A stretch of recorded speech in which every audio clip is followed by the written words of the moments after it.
Like what? Well, I don't want to ruin the movie. Why not? Because it's like, a good one. And if I tell you all the things that happen in it, you might not get to enjoy it. Well, hello everyone. Hello. It's Mark Allen Heiliger, if I'm using my serial killer name. And it's Peter Philip Chad, if I'm using my name in reverse. Like an idiot. Why would you do that? Because I'm an idiot. Well, I guess the proof is in the pudding, Yeah. as they say. It's out in the pudding. Part of the pudding. So, We're going to watch the movie Monsters, which I have never seen. Mark has never seen it, and what do you expect from this movie? Well, I remember hearing back in when it came out, it was really impressive visual effects. Mm-hmm. Decent enough story, but it really was... Was that pretty much all you had heard about it? Was just impressive visual effects? And that was it? Well, mostly because it wasn't the director Gareth Edwards. Edwards. He was like a VFX artist before this. This was his first film. That I don't know. Oh, We're not known for our research on this, well, Mark. we're 0 for 2 so Actually, far. we're pretty terrible at research. I did my research during the movie last time. I think that counts. This is what happens when a podcast has two people who work 50 hours a week. Yes. No research No, time. no research. This is just all brain research. Brain search? Hi, I'm Chad Peter. Let's start over. So No, I heard that it was a pretty simple story. It's about, what is it, like a region between America and Mexico or something that has a bunch of monsters in it, sort of inexplicably. And these two people go into the monster zone to research them. I really don't know anything about the plot.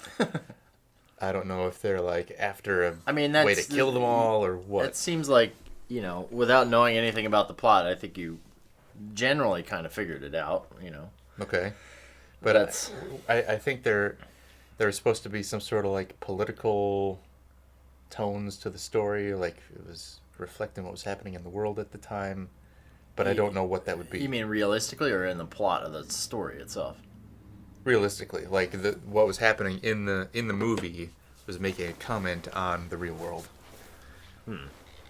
Yeah, that I'm not sure if I agree with or not, but I have to admire this movie. Gareth, I believe, is an English fellow. I could be wrong on that. I didn't think so, but I Maybe don't know. not. Never listened to an Sorry, interview or Gareth. anything. But I think, I've seen this movie once or twice, and what fascinated me about it was the scale of the movie seemed so big for something so small. Mm-hmm. And all it took was like basically placing its audience, who's probably predominantly, first world, and setting it in a third world, second world country, and taking two talented actors and just, Gareth obviously knew what he was doing as far as shooting it and as far as pulling the visual effects together for it, so he knew what he could accomplish on his side of things, so he just knew that he needed two people that were really good at what they could do, and I assume that, they had to have had like somebody on sound, and I'm sure there was a few people wrangling. I don't know what the size of the crew was. After we watch the movie, we'll maybe check out the credits and see. Yeah. But I seem to recall hearing it was like real small, bare bones. Well, and the thing we can talk about in the outro afterwards is I don't think they shot in Mexico for the whole thing. I think they shot in different countries like Colombia and whatnot. Okay. As well. And those places actually had their own danger to begin with of just being there, having a film crew or camera or whatever. Yeah, people could show up in and those take your areas, like, equipment away. cool, look at that equipment we could have. But Who would they sell it to? Who knows? But so anyway, I guess we're gonna try this out. What we're gonna do is we'll just have our little intro here, and then we'll actually stop our intro. We're gonna watch the movie without you guys. Because fuck you. Yeah, Because, I mean, why would we do that, huh? We actually just tried it with another movie, and basically we decided it was kind of boring listening to us talk about what was on a screen for a movie, which in that case was a movie called Pigs. Which you probably aren't going to watch. And you have no access to, so you would be listening to us talk about these things. At least Monsters, You can buy it on Amazon if you want to, Pigs. But Monsters, I think, might be streaming on Netflix right now. It's kind of come and gone over the years. Even better. Are you expecting this to be a good movie? Yes.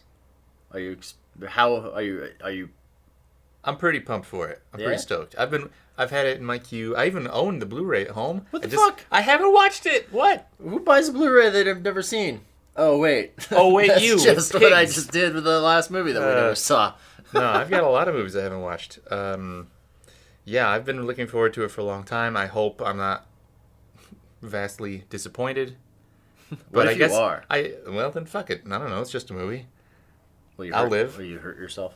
I'm gonna go. Is this movie gonna be a trigger? I'm not gonna cut myself. I'm gonna pluck all my hairs out. Whoa, that's deep. Yeah, it's gonna take a lot longer. But it's Gareth Edwards, and he's got Rogue One. Rogue One's coming out in a month. Yeah, Rogue One's coming out soon. Godzilla terrible. Came out a year or two ago. But he basically got Godzilla because he made this movie called Monsters, which is about giant monsters. Which is mind-blowing to me. He got $100 million plus movie out of making this movie, which was supposedly around $60,000, something like that. Well, remember the guy who made Jurassic World? Yeah. Didn't he make, like, that... Well, he made an indie that was actually... I thought it was kind of cool. I liked it, but... Safety Not Guaranteed. Safety Not Guaranteed. Yeah. I like that movie fine. George Lucas loved. It's amazing that they would give the guy who made Safety Not Guaranteed Episode 9 of Star Wars. Yeah, I mean I think that's just because I think they feel like he's got so much potential, and I think he befriended George Lucas somewhere along the road, and through that he knows Spielberg and all those guys, so they kind of latched onto him as kind of this guy that can make good movies. But then again, Richard Marquand directed The Return of the Jedi, and who the fuck is Richard Marquand? Exactly. I think there's going to be enough other hands from Disney and Lucasfilm and whatever. It's going to be a movie by committee, for better or worse. He's going to be okay. He'll probably get through unscathed, unlike what's his butt from Josh Trank from Fanforstic. Yeah, what's his butt? Exactly, that movie. Mark, why don't you, since this is our first episode, presumably, if we do this in order. This could be our negative second episode. You should tell me about yourself. Who are you? What do you do? Well, as I said, my name is... What makes you Mark Allen Heiliger, the serial killer? My name is Mark, and I like to party. Sweet. I work as an assistant editor. Currently, I'm on the CW's Crazy Ex-Girlfriend, but I've been assistant editing for... Is she really crazy? Yes. How crazy is she? She sees people who aren't there. And they're on season... We're in season 2 right now. And hopefully we're getting season 3. There's Seems like he's doing pretty well, no? They're not advertising it. What, the show? Well, yeah, we're having some doubts because the network is not advertising it. They're advertising it less than first season. They moved us to Friday nights, which is typically not good for ratings. Because everybody goes out Friday night. Nobody stays in to watch CW. Unless you're a Friday night light. Yeah.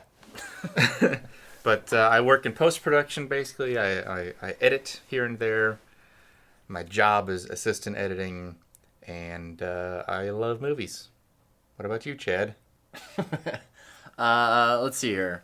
Currently working on a show called Mindhunter. It's going to be on Netflix next year. Same team that did House of Cards, and visual effects primarily. Done some directing here and there, and hopefully we'll do some more. Great. How old was Gareth Edwards when he made this movie? Probably 21 years old, because the world fucking hates everyone. And yeah, he has to have been pretty young. I mean, this was probably close to 10 years ago now. I'm sure he started shooting this. Yeah. I mean, it was probably less than that, but it sure as hell did really well, and he certainly knew what the hell he was doing. Well, with your background of visual effects and directing films, now you could get episode 12. All I need is 2 actors and a trip to Guatemala. Mexico. Yeah. Or wherever. Bring it on. Let's play this movie. All right. We'll see you on the other side. We're going to play the movie now. Remember your training. Yeah. I'll see you on the beach. Go watch the movie, maybe. Or go watch another movie and then come back and be really confused about what's going on. Or die in a fire. If you don't bother them, they don't bother you. When the American planes come, the creatures, very mad, you know, con los animales, you know, crazy animals. They very dangerous. Do the planes, do they come around here? ¿Viste aviones? ¿Sí? Los que traen bombas y químicos. It's made of chemical poison. Well, you can smell it. Smell it. Well, do they drop chemical weapons? Yes, Why do they bomb here? The chemicals. because there are many extraterrestrials in the trees.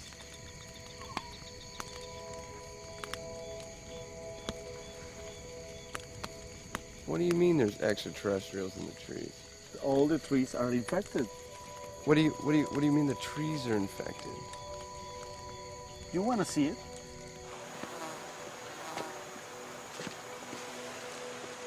Miren.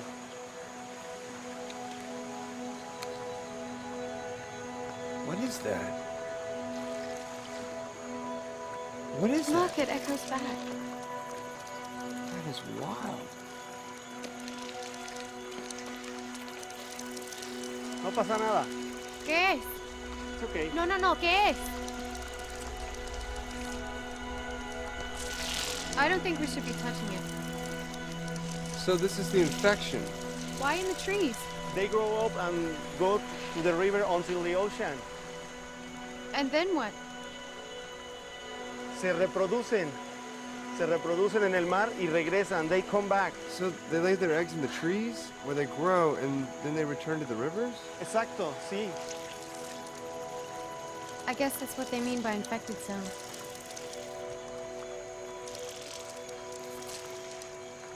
Let's go back. All right. There's something to be said about how big and crazy that movie gets. I mean, considering it's like such a small thing. Yeah. I didn't look at the budget, but, well, I'm going to do that right now. Welcome back, by the way. We've just watched the movie. And it was good.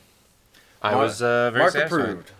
And it was every bit as good as I remembered it being. I loved it. But I've always kind of tended towards character-driven movies, which this is. There's a lot of effects, but they very smartly understood what they had like at their disposal. Like the fact that they shot this whole thing. How much was it? $500,000. Can you fucking believe that? I don't believe it was nearly that much. Not even that much? That's 500,000. I mean, that's less than micro budget. That's like, Well, yeah, I'm saying it's nothing, but at the same time, that sounds like a number that. Oh, you guys shot this for 100,000, then we're gonna call it 500,000 Wait, so that we can sell it for a higher value. Yeah, well- because it looks like a movie that a traditional Hollywood producer would look at this movie and go, "Oh man, well they must have spent a couple $1 million on this." yeah. So why not? But it was all in Mexico or Latin America or South America, where the dollar goes further. So they could hire a lot of extras and stuff. Well, I think I remembered hearing that they had actually had a lot of their people, not just their crew, they actually had a security force with them as well Oh, to like protect them through these areas, which makes sense because it's like That would be you're very carting wise. this stuff around, like you just don't want to get jumped because you're in the middle of nowhere, you know. yeah. I've heard about crews being out in the middle of the jungle like they are in this movie, and a bunch of fucking bandits jump out from behind the trees and they say, "Give us all your equipment." I'm surprised it doesn't happen more often, to be honest. Like, Well, even in America, just like being out in the streets and like. It's probably understood now to be a cost of doing business. Like, they have to have a security force or else that'll happen. Yeah. Everybody knows it by now. And, Anybody like- who doesn't know it, well, you never heard about it. I mean, who knows if they had like production insurance for this movie? They may not have, you know. Yeah. They may not have been able to afford it. If they had a real $500,000 budget, then sure. But I seriously doubt that. If you were reading that Gareth did all the visual effects himself. That says to me right there, well, they didn't. I mean, watching it, like, the biggest money expenditure that you could see that they had was just travel and wrangling and, like, bringing people along for the ride. But I don't see, like, he obviously didn't pay anybody, and I'm sure he got paid something. Well, I was gonna say, like, if they spent 100 to 200,000 actually shooting the movie, the other 300,000 was what he paid himself to finish the effects. Yeah. My guess is actually they probably spent more money on post-production than they did the movie itself. Because this movie has... The sound mix is excellent. And that, to me, says that they probably spent more money on that and just finishing the movie. Especially taking a movie that was shot on a... You said it was a Sony... EX3 camera, which is relatively still expensive at the time, you know, and like the lenses, they looked good, but it's like I can't imagine this camera package. The camera package, all told, like you could purchase outright for probably $20,000 total. So even if they were renting, it was probably super cheap. So that tells me like barely anything was spent on that aspect of it. So yeah. Well, the sound mix was very good, like you said, but you could tell the ADR was all over the place. Like, it sounded good. It was good performances and everything. They didn't cheap out and, like, make them do it in one take or something like that. But you could really see... you could tell that their crew was small because they couldn't get the mics all perfect, and they were shooting in busy streets and everything like that. They had to re-record an awful lot of it. But it goes... to show you, like, they probably spent as little as possible during actual production. They had to have, I mean, to pull off that kind of a production, like, to have two actors, that means you pretty much need to have an extra, so they must have had a sound guy. Yeah. If Gareth's running camera, they must have had a sound guy there. I'm sure they had the security team there. They probably had one or two other people just wrangling and setting up locations, asking people on the street to be in the movie, which I guess they did several times. I would be shocked if the guy who the guy who they buy the tickets from. I would be shocked if he wasn't an actor of some kind, because he was fantastic. He was like the best guy in the movie, yeah, if you ask me. Comedic timing, like, and I mean, a lot of that's editing too. They say they just cast, Scoot McNairy and Whitney Able, and that was it. And they just they cast all these locals, but you watch the movie and like, that's pretty. It's easier from a director's point of view. Like, it's easier to get people to do natural things if you just give them a simple direction and sit back and let them do it naturally. Yeah, when you don't have a script and you just have an outline, an idea of what the scene is, then you can put them all together and just go, okay, do that, go. Yeah. But as soon as you start giving non-actors lines in a script, they're gonna not sound good. They're not going to be good actors. Yeah, not necessarily. Like, unless they're naturally good at it. But yeah, you've got to get lucky. You got to be like, okay, sell these people a ticket, take nothing less than $5,000, go. Yeah. Like, that is your motivation. I'll give you $2,000. No, the price is $5,000. That guy was great. That was like my favorite part of the movie. And if Scoot McNairy is probably the better known actor of the two. And they're married in real life, those two actors. They were dating at the time, and now they're married. They were dating at the time? Yeah. Yeah, they, I don't think they've acted together since, but Scoot's pretty good. He was in Gone Girl. He's also in... Batman vs. Superman. Yeah, Batman vs. Superman, and the TV show Halt and Catch Fire. Yeah. And so he's got a pretty good track record. I'm sure, like, if you have a case of dealing with, because I guess outside of the guy who's holding the tickets, the only other people I saw that were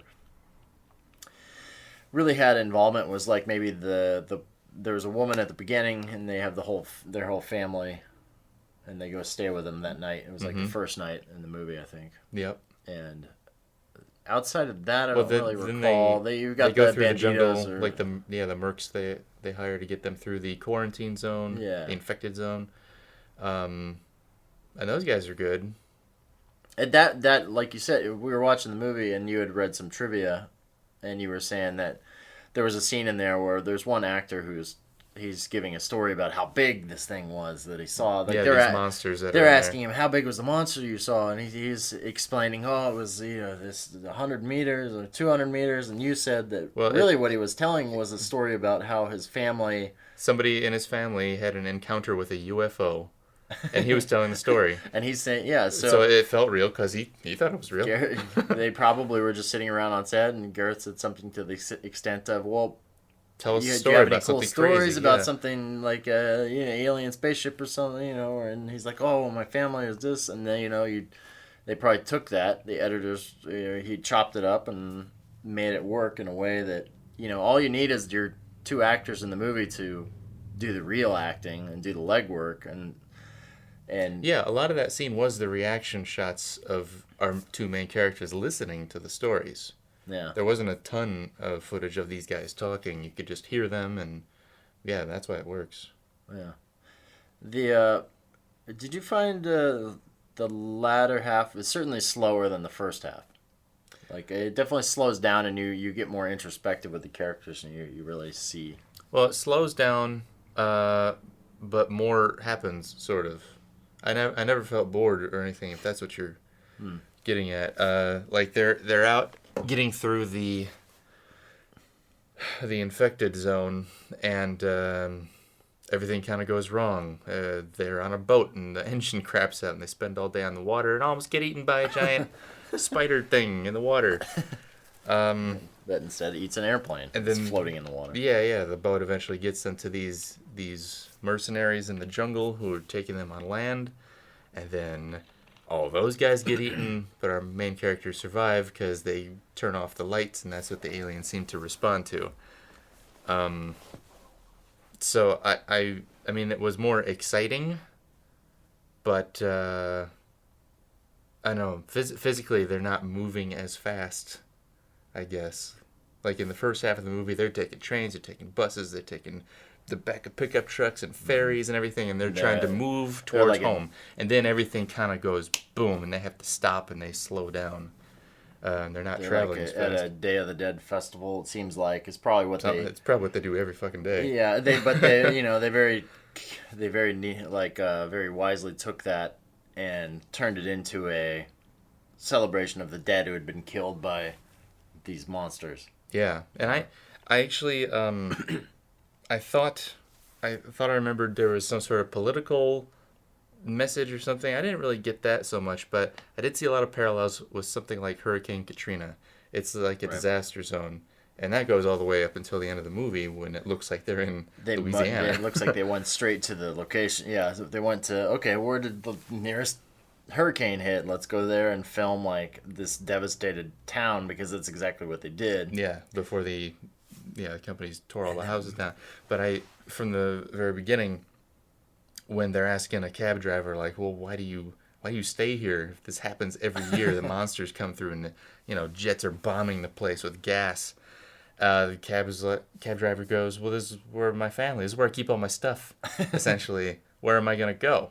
Yeah, I don't know. I guess I would say anywhere else. Move your family. But people in hurricane season will do the same thing. The state government will say, you have to leave. You cannot stay here. This is like a class whatever storm.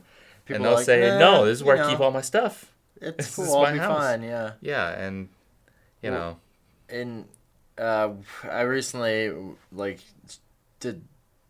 shot a short film in Galveston, Texas, and we were talking about, in the movie, it actually kind of looked a lot like Galveston. Like, you see all these, like, all the houses there were, like, up on stilts. Yeah. They're 8 feet off the ground. They're already one story up. They've all been flooded at some point. And it's like... And you said the water still gets in the living room. The water will eventually rise up to be, like, right at the base of the house, and they'll still be living there until the house is literally just floating away. Yeah. Even then, they'll say, well, I got mean, no power. I guess, you I'll know, live. people, it need to be, when it's hard to uproot people, but It is, yeah. But it was amazing to me, like how they really did take what was there for this movie and found a way to incorporate all these things that are, you couldn't plan this kind of shit. But it seemed like they kind of found a way to plan it. Yeah, yeah. It's like they were like very smart about like, well, okay, we're gonna need something that looks like this. If they made this movie without a script and they made it with an outline, which it sounds like they did, they might have written some scenes out, but maybe the ending just said, well, okay, we need to find something that looks like such and such. In this case, like a place that looks like it's been blasted from the sky, but actually they found a place that had been hit by a hurricane. So they Or found a flood of a some town that just looks flattened for the ending, which was super smart. Or really anything in the movie, like all these different places they go to, and it's not like they just shot it in one place in like Mexico, or they were like all over the fucking place. They were all over the place. They got some great locations. There was one shot in particular, you didn't like the effects on it, like the effects of this big wall at the U.S. border, but these guys are crossing over the last little hurdle of the infected zone, and they hop up onto a cracked road, and it was just like, oh, this is where civilization is supposed to start. This is the edge of the road, literally. And now it's like paved and it's nice. And then I get there and it's all gone to hell too. There's a wall shot in particular that reminded me a lot of Brazil. It was just the one shot of the road going up, and it's like these weird walls. But I really like this movie from the beginning, though. The opening scene is like all this night vision military style footage of a creature attacking, and it really felt. Yeah, there was like references to Valkyries. Apocalypse Now. But it felt was like very Black smart. Hawk. It was a smart callback too, because you would remember that song. Exactly. Yeah, And they know at the that end of the at movie. end- Spoilers. Yeah, The first scene of the movie is the You haven't last scene of watched the it movie. yet. You're just an asshole. Go watch. Go watch the fucking movie. But the texture of everything was really great. Going back to what you're saying about using what they had access to, I really liked how they made sure to get shots that established where they were, and that seems very basic. But when you're just running and gunning on a movie like this, and you have no It's hard to remember permission to do shoot that. everything, it's hard to remember to get all these little insert shots of signs and blah blah blah. You were saying, you pointed out like it was very interesting how every time they went somewhere, you noticed that even though these signs didn't exist, or maybe the signs were there, but They didn't say what needed they to. were supposed to. Gareth went through the movie and cleaned off all the signs and replaced it with quarantine zone or whatever. Yeah. It was very smart of them to. We're going to start this scene aiming at the sign, and then we may pan down or tilt down to one of the characters in the scene. Like that takes some. You got to understand that, like that's Gareth understanding editing. Yeah. Like as he's shooting, he's going in his head. Okay, how are we going to cut from this to this? And a lot of new directors don't really think that way. It takes, and for this to be his first feature, he must have done. I don't know what his history was before this, but he said he was 35 years old when he made this, which tells me that he had already been through the system. He'd been around filmmaking probably for a while before. He'd been working on a lot of TV shows before that, and I feel like even though the whole movie is not shot exactly in a documentary style, it was done with that in mind. So when they got to a new place where they were going to do a scene, they made sure to get that necessary B-roll to set the scene. They didn't just shoot their two leads and then get the hell out of there. They got all the pieces that they might need later. And I don't know, they probably had like a 20-to-1 shooting ratio on this movie. Something insane. I would love to know what their process was too. Like, did they must have gotten together the night before, and if there were if there were scenes with the two characters and a lot of dialogue, did they rehearse it, or did they just give a basic structure to it. I'm guessing that Scoot and Whitney actually had a real big say in how the scenes played out. I'm guessing that they worked together with Gareth and they kind of figured it out probably the night before or maybe right on the spot. Like, this is what we want. This is what we want to accomplish, because you can't just... That was the hardest thing. I tried to shoot a short recently without a script, and the hardest thing in the movie was to do a dialogue scene between two characters. Yeah, what's the goal of the scene? How does it have to end? What are they talking about? Because when you put two people on a path and just say go, they're going to take the longest route possible to get to that thing, and eventually you're going to have to do it 25 times before they actually get it to somewhere where you can edit it into something that's usable, and even then you're probably only going to keep 4 or 5 lines. Yeah.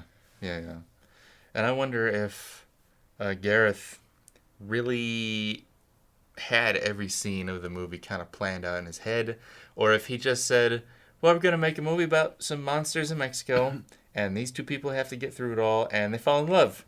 Boom! Ta-da. Let's make it happen. And I wonder if they had to figure out how to make that seem plausible as they shot it. I'm going to guess that this was actually really well outlined before they went and did this. And I believe too that... good. I believe that I would imagine that they had it really well outlined, but they did not know the specifics, and they wanted it that way because you get a sense of authenticity when you go out and you just like, you're walking around, and if you see something cool, you're like, oh, shit, we weren't planning for this, let's use this, and it's going to be 500 times better than what you could have ever imagined on a script page. So for them to just... And this movie gives you a little bit of everything that you want. We just... The movie we watched earlier today, Pigs, which was this cult film, and like it's kind of exploitation film. Like, you go into an exploitation film thinking what it's going to be, and you kind of expect certain things from it, and that movie failed miserably on all accounts because it didn't give you anything you wanted, and it didn't promise, like... It teased this horror movie, and it didn't give you that at all. But this as a whole, like... Usually movies like this, you feel like, oh, well, it's going to be low budget, so they're only going to have maybe one scene with, like, monsters in it.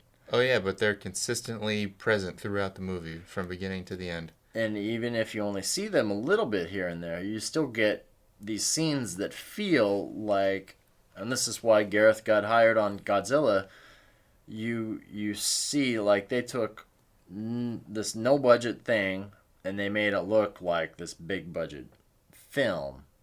It plays out like an indie just because it's a character piece, because really that's really all they could probably afford to do, but because Gareth knew what he was doing as far as visual effects and just understanding the filmmaking process, he was able to very neatly put it all together, which was pretty astounding, I would say. Yeah, they did it. They achieved a lot just getting the scale of the thing, not just of the monsters but of the whole situation. It feels big. It feels, even though it's only in South America or Mexico, Central America, it feels like it could be global, you know? Do you know anything about this sequel that they made?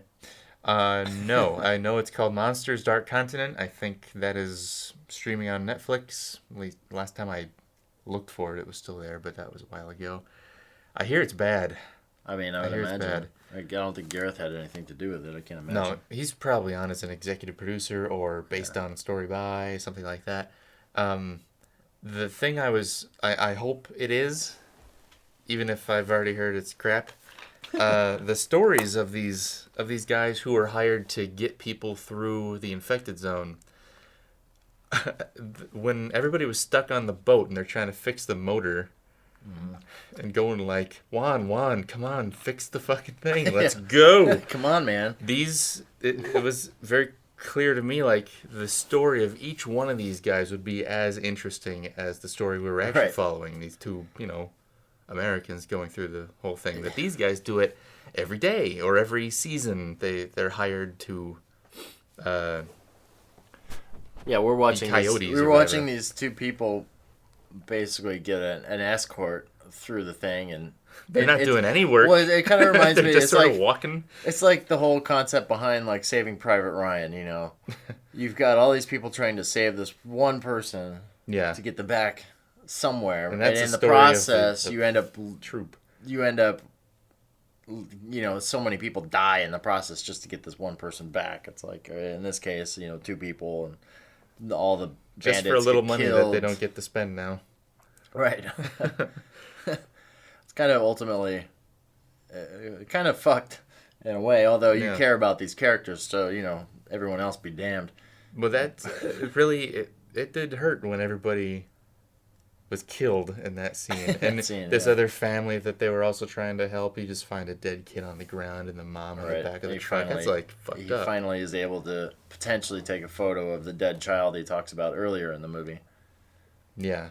And, That was a good arc for him. Like, he's got his own son he's trying to get back to, and then he just makes the decision, not going to take a picture of this one. Yeah. Not going to go for the money. So as off the cuff as this movie feels, it's like it's so well structured in a way, Her arc was not that big a deal. Like, she's engaged to some guy that she talks to on the phone once. Mm-hmm. Doesn't seem to like. He's allergic to animals, so they don't get to have pets. Right. And then she falls in love with this photographer who was escorting her home. And whether or not she's happy in the relationship, we don't really get a good picture of it because she didn't. Well, I would assume no if she just dumps it that quickly. Yeah. Maybe. Although I mean that's a pretty intense situation to be put in with somebody. I feel like you get to know people better after taking a road trip with them. When you're stuck in a car with somebody, your relationship becomes so much more intense than, say, just people you know through work or whatever. Because you never broach that, Yeah. Whereas these two go through hell together, more or less. And Why was she even down there again? Do they really get into that? She's the daughter of this newspaper magazine. yeah, I'm not sure why she was down Magnate. there in particular. Just being a crazy white girl. Crazy rich So white girl. you're saying you would, if you were to make a movie, you would focus on these other people who. I don't know. I was just hoping that the sequel is about those guys. Mm-hmm. Even if it's a bad movie, they deserve some attention.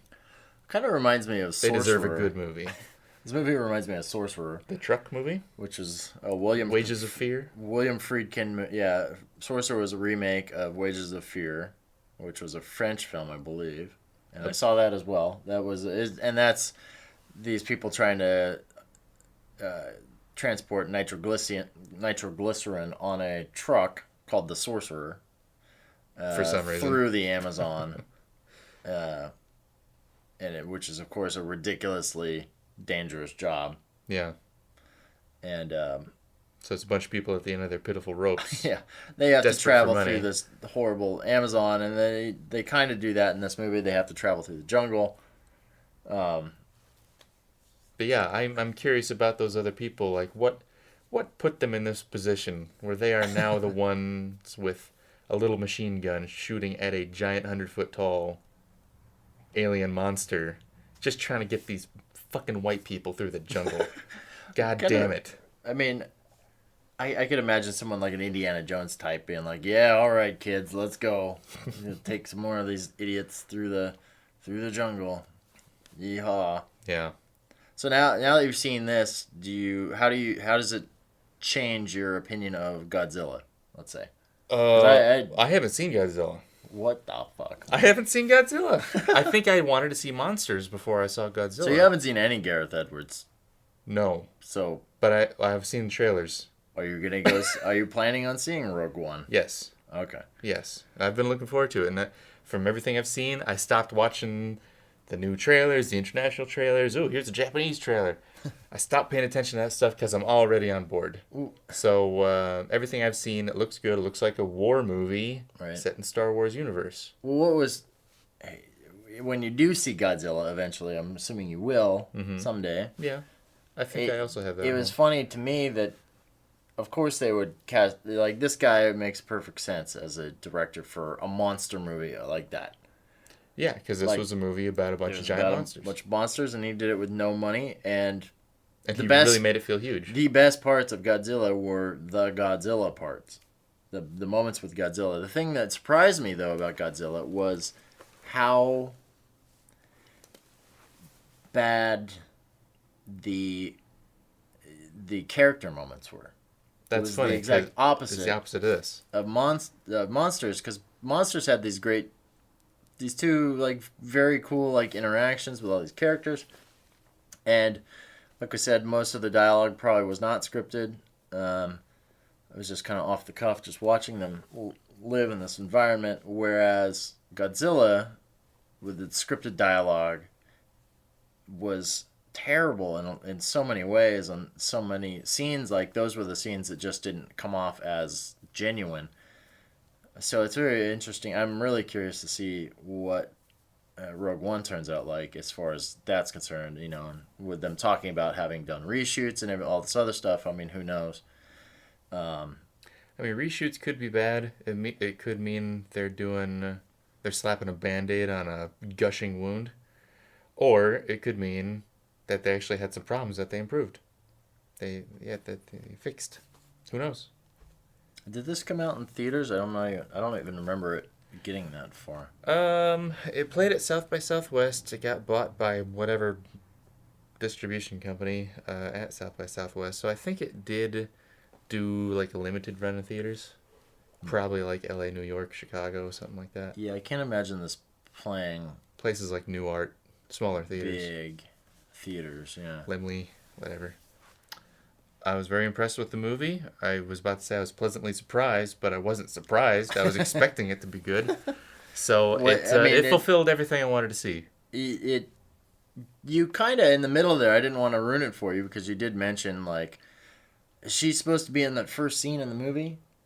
Yeah. And Well, I saw that there was a blonde Yeah. girl in the truck. and you can clearly see now, like now that I've seen it more than once, you see that you see Scoot McNairy pretty clearly. Oh. You see her, not as clearly as you see him though.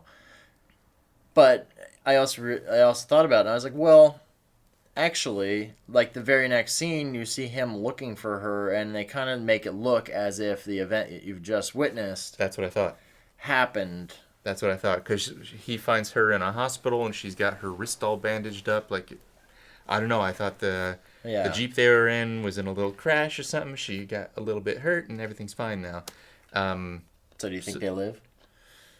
I mean, I thought it was pretty clear that they both died, but how? Why do you're you so think optimistic. that? I'm not that optimistic. I just think that there's no reason to think that they died. Like, we see a missile camera hit the big monster at the end of the opening sequence, and it goes to static in the title or whatever. But that missile is 50 feet off the ground. I have no reason to think it is a Hiroshima-level bomb that wiped out the entire continent or something. Why not? It could be, but they didn't tell us that. I don't think they hit it with a thermonuclear warhead. I bet they got a few scrapes because the little patrol they were in has to start fighting this giant monster. But I don't know. I mean, my guess is she looked like she was dead already from the moment the car hit, because he's like dragging her in the scene. You see, I guess I don't remember. I'd have to watch it again. Drag her around a little bit. You've seen this before, so I wasn't looking for that stuff. You just saw her like on the ground. You never saw her move. It almost looked like she had a bullet hole in her head on one of the shots, but then it doesn't really make any sense because who's shooting at them? Yeah.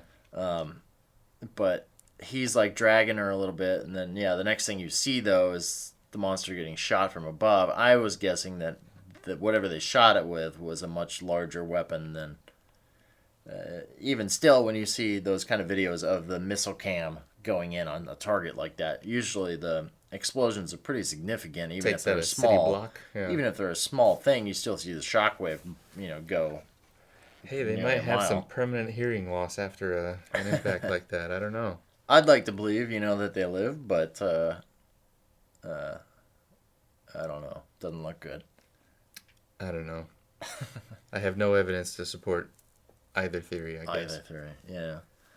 Well, All right. Well, next time we'll dig up another obscure movie or something along those lines. Yeah, we got a lot to choose from. Tons. And that's it. Good Auf night. Wiedersehen. Good luck.